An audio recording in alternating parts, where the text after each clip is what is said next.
combination of size and speed and skill that is very rare. And, obviously a key guy for them. Steve, going back to early the part of the season, and especially as you ran up to the trade deadline, there was a lot of talk about your lack of size and maybe looking at the possibility of adding a big man. But you guys were pretty consistent in saying that you thought you'd be okay. Why did you have such conviction then, and what do you think of the way it's turned out? Well, it's turned out fine. I think we felt, for most of the year, we felt like James was going to be back. So that was one of the reasons we didn't fill the spot fill the roster spot with a big man. And then once it became apparent that James was not coming back, we didn't have a roster spot to fill with a big man. So fortunately, Loon and Draymond and Belly have all played really well at that 5 spot. And the league is smaller and quicker and not as much need anymore for, the multiple aircraft carriers down there. But as you went into the series against bigs like you did against Denver and against Memphis, were there any concerns that maybe that would be an issue for you? No. I mean, Draymond plays a lot of 5 now, and Loon has been so consistent and healthy all season long. So, we never really gave it much thought. Steve, how would you define the word culture gets thrown around a lot? What does that mean to you? What did you try to build here when you got here, and how much did that help you guys get through what happened 2 years ago to have the worst record in the league?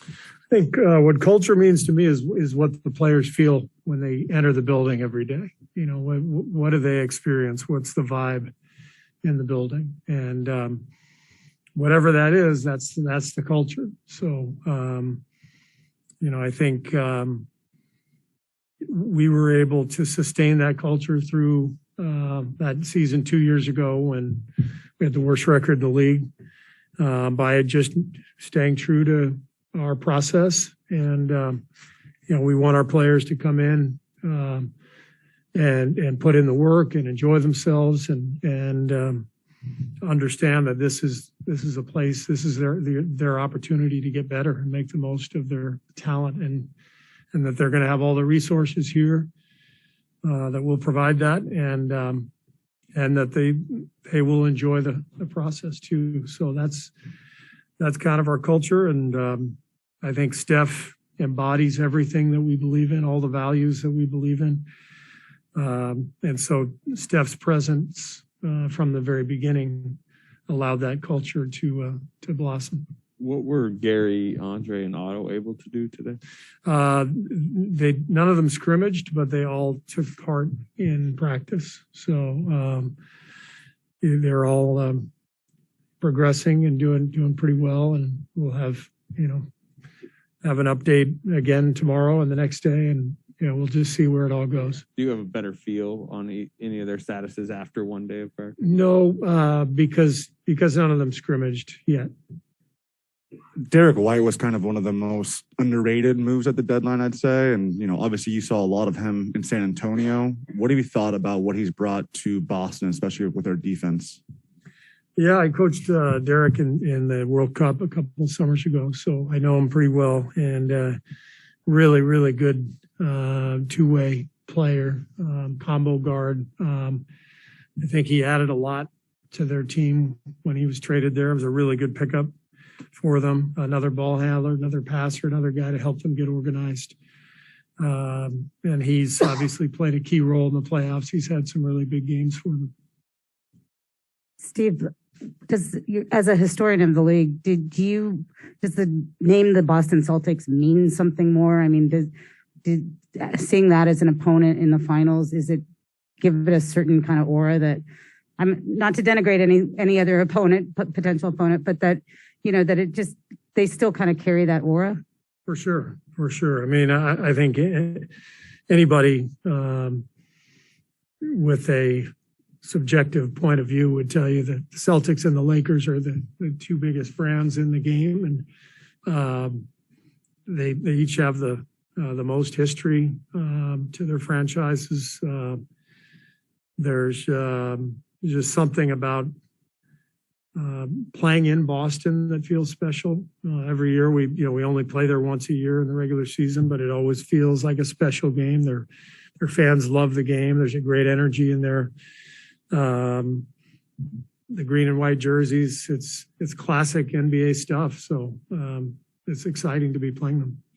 Steve, you have the benefit of hindsight. When I ask this question, I'm building off what Ron said. When you think about the 2 or 3 seasons you guys were down, when you go look on that, how important? Two. I'm sure we get that right. Did pretty well this season, though, so far. Okay, so with the benefit of hindsight, how important were those 2 seasons just to where you guys are now in terms of development and getting guys back, and also the health of you guys when the pandemic made the bubble, made players play through the bubble and have all those things. Well, how important was that time for you guys when you guys were down for those 2 seasons? Yeah, I mean the development and the space for the front office to rebuild the roster after losing so many key guys after the 19 finals. It was all much needed. So, we end up drafting and working with Jordan Poole the last couple of years and trading for Wiggs. You had Loon, becoming a different player from where he was 3 years ago. You had, some time to really evaluate our team from one year to the next, which I think helped our front office select our free agents this past year, based on what we all experienced the previous couple of years.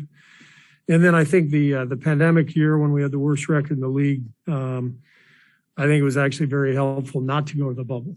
I think our guys, frankly, were kind of fried emotionally from that 5-year run, going to the finals every year and being injured. And I think being away was the best thing for our guys to be able to kind of re-energize. Steve, Boston got stretched to a game 7, I think 2 in a row now, right? What, in your experience in postseason play, what kind of impact does that have on a team, if any? And what do you think that'll portend for this finals? Well, I don't think that it hurts them in any way. I mean, you obviously health is always something that you worry about as a coach. Whether you play a 7-game series or a 4-game series. We got 3 guys injured, and we haven't gone 7 yet, so it doesn't necessarily connect. But sometimes you get through a gauntlet like that and come out on the other side, you're stronger for it. So once you get to this point and you get a fresh start, I think nothing else really matters. You're here and you lay it on the line, see what happens. Steve, what in your mind makes Marcus Smart such an elite defender? Like, what specifically? Well, his strength and his anticipation. He's got a incredible feel for the game at that end. He's like the guard version of Draymond. He's reading angles. He's guarding all 5 positions. If he switches onto a 5-man, he's so strong that he can hold him off. He's quick enough to chase point guards around, big enough to guard wings. So he can literally guard 1 through 5 in the modern game. And so he's just appropriately named. Very smart player and really versatile and great defender. Steve, how do you think Jordan has handled himself during this postseason? And in what ways have you seen him grow during this playoff run? Jordan's been great, to be able to carry over what he's built over the last couple of regular seasons into the postseason and have so many big games for us at such critical times. It's been fantastic to watch his development, and this is what it's about. These are the most competitive games that you'll ever play, and as an NBA player. So the fact that he has responded so well is a great sign. Steve, you mentioned a little while ago what a key move it was to get Wiggins, what it meant for the roster. I imagine they bounced his name to you, probably well before the actual trade happened. What were your thoughts at that point? And then when did you know, yeah, this is going to be a perfect fit? I think, what I liked and the coaching staff liked when his name was floated was just the size and athleticism. I've talked a lot about how much of our wing core we lost that year. It was basically wiped out. Andre, Sean, Clay, Kevin. And we just didn't have the length and athleticism to guard all the great wings in the league. And if you don't have that, you have no chance. So really liked the idea. And then when the trade happened, it was a chance for us to evaluate Wiggs. And I think he only played about 15 games before the pandemic ended the season. But those 15 games were impressive. He showed what he could do defensively. I think he's started to get more comfortable playing the way we play. Although Steph and Clay weren't out there, we were still running some of the same actions. And then I think all last year really gave him a better chance to get a feel offensively and start to really fit into our off-ball movement. And I think he's taken a leap in this postseason with his rebounding and his defense. And I think, continuity is so important in this league that you can't just throw people together and expect it to work. So the previous, year and 15 games, whatever it was, 2 years ago, and then this season, it's all led to this point. And Wiggs has just been a perfect fit, and we wouldn't be here without him, that's for sure.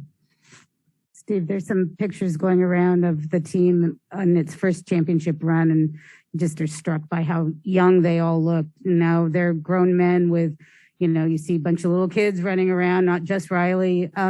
Just wondering from your perspective, how is this trip to the finals different, just given the age, given the maturity of your core players? I was going to say, how do they think I feel? We were all young and fresh-faced in 15 for sure. And there's something about that first trip to the finals that is pretty unique and special. It's just so different. There's such a different vibe in the air, and it's an amazing experience to be part of. But now that we've been there a lot, our core guys have felt it, and I think that's very helpful. And they'll talk to our younger guys about what they're about to face. The game is still the game, but all the fanfare and hoopla that happens around each game it can be tricky. So it's good to have been there before as we embark on this series. Steve, you mentioned going back to Wiggins about how he took a big leap this postseason. Is this kind of like the role you envisioned him having, being more of the not needing to score in high volumes because you have other players? I mean, when we made the trade, obviously we were expecting to get Clay back the following season and Steph. So the whole thought was, Wiggs does not have to be a franchise savior like he was being asked of in Minneapolis. This was a really seemingly an ideal fit because Steph and Clay and Draymond had already accomplished so much, and we had our core. So it was really more a role to play than a leadership position to fill. So much different set of circumstances. And as I mentioned, the lack of size and athleticism on the wing was such a glaring hole for us that, it was seemingly a good fit from the beginning, but you never know until it all plays out. I mean, did this play out better than maybe you had envisioned it? Yeah, it's worked out even better than we could have hoped because he's been so good defensively. Being able to guard Doncic, Morant, You know, in this series, Tatum, Jaylen Brown, you know, we have to have him. But on top of that, just the playmaking that comes with his talent, you know, again, our focal point offensively is going to be Steph and Clay and now Jordan. So to have Wiggs as a secondary playmaker, it's just a huge luxury. So there have been a lot of plays in this playoffs where, you know, maybe a play breaks down and Wiggs gets the ball and he's got no problem, you know, creating an open shot for himself. And we haven't always had that. You know, we had it with Kevin. We didn't really have it before Kevin arrived. So it feels like now with this team, we've got more guys who can generate a shot either for themselves or for their teammates. And that's incredibly helpful, especially when you play against a team like Boston that's so good defensively. Today was. Yeah.